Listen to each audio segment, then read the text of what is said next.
c'est maintenant l'heure de l'interview éco. Que de changements, que de mouvements. Les grands instituts relèvent en ce moment leurs prévisions de croissance.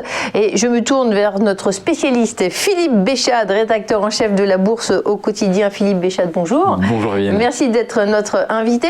J'aimerais qu'on démarre sur les taux. On voit que les taux US, les taux courts, enfoncent un nouveau plancher historique. Le 1 an s'inscrit pour la première fois l'histoire des marchés US à 0,605% au lendemain d'une baisse de 50 points de base.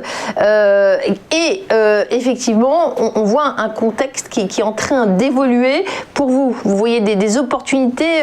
Quel est votre éclairage là-dessus ? Bon. Les taux courts aux États-Unis, ça fait longtemps qu'ils ne bougent pas. Bon, ce matin, je regardais, c'était autour de 0,03 pour le 1 an, 0,06 pour le 2 ans. Bon, tout le monde est bien convaincu que les taux ne vont pas bouger, les taux courts ne vont pas bouger probablement avant 2023.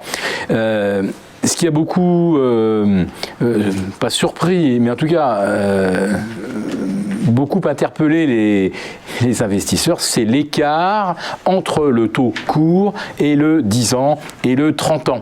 Parce que là, on est sur des valeurs, je pense qu'il faut remonter à une décennie pour avoir un tel gap de 156, 157 points entre le taux le jour et le taux 10 ans, voire 2,25 pour le 30 ans. Donc allez, ça fait 220 points de base.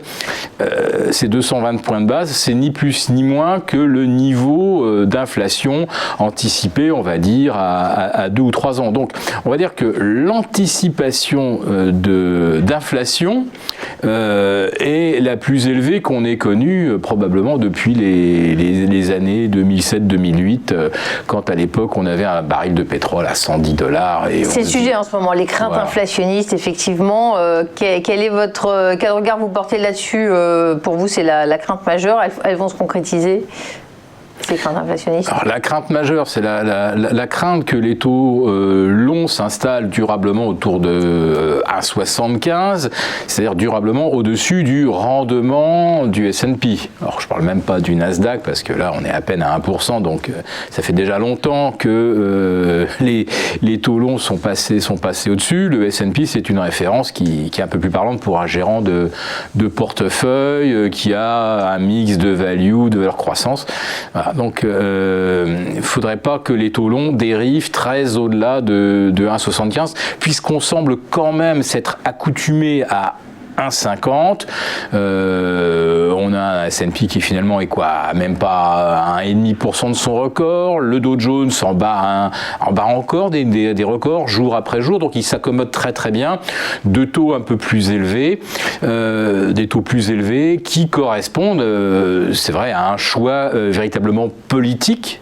C'est que on est dans un trend reflationniste et le jeu de Jérôme Powell consiste à faire comme si pour les 2 prochaines années, les marchés ne devaient absolument pas s'en préoccuper. Et après, de toute façon, rassurez-vous, on saura faire.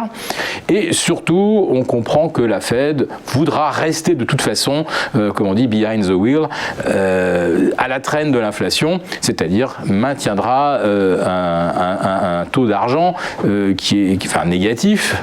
Si on a, par exemple, 2,50 d'inflation, on aura 2 ou 2,25 de taux, donc on sera toujours, effectivement, en rendement négatif. C'est ça que le marché veut. Il veut que l'argent soit gratuit, voire même être payé pour investir. Et donc pour l'instant, tout va bien. La seule chose, c'est que si l'inflation d'un seul coup se met à grimper beaucoup plus vite que 2,75-3%, là, il y aura un choc.